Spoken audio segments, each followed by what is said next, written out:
contact with got something wonderful from him. And as I travel around the world, I see that he has so many disciples. He has so many seeds planted out there that have grown.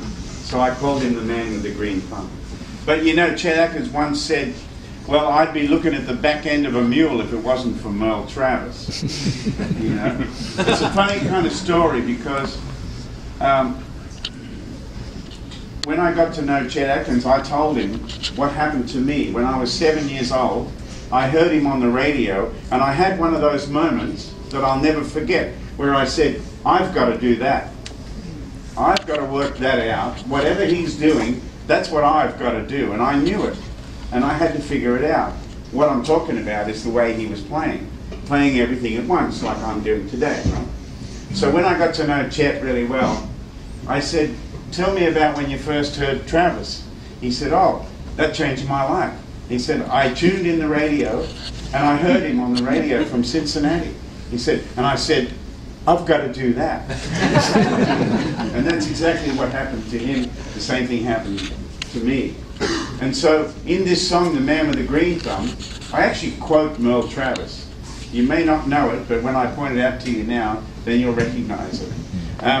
The opening line of the bridge of the song is a quote from Travis's Saturday Night Shuffle. See that? Play it now.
Played all this stuff, but when I went,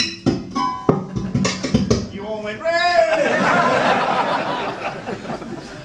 and therein lies the principle. You got to have fun when you're playing music, and never forget that. You know, the moment you start taking yourself way too serious, that's when all the fun and the joy of it disappears. You know, so and that's so wonderful. Play a tune like that, I'm really getting into the groove, and then all of a sudden I do something stupid like that, and the whole audience just disarmed, you know. And when an audience is disarmed, you can play anything for them. So, would anybody have any other questions? Just like, yes, sir.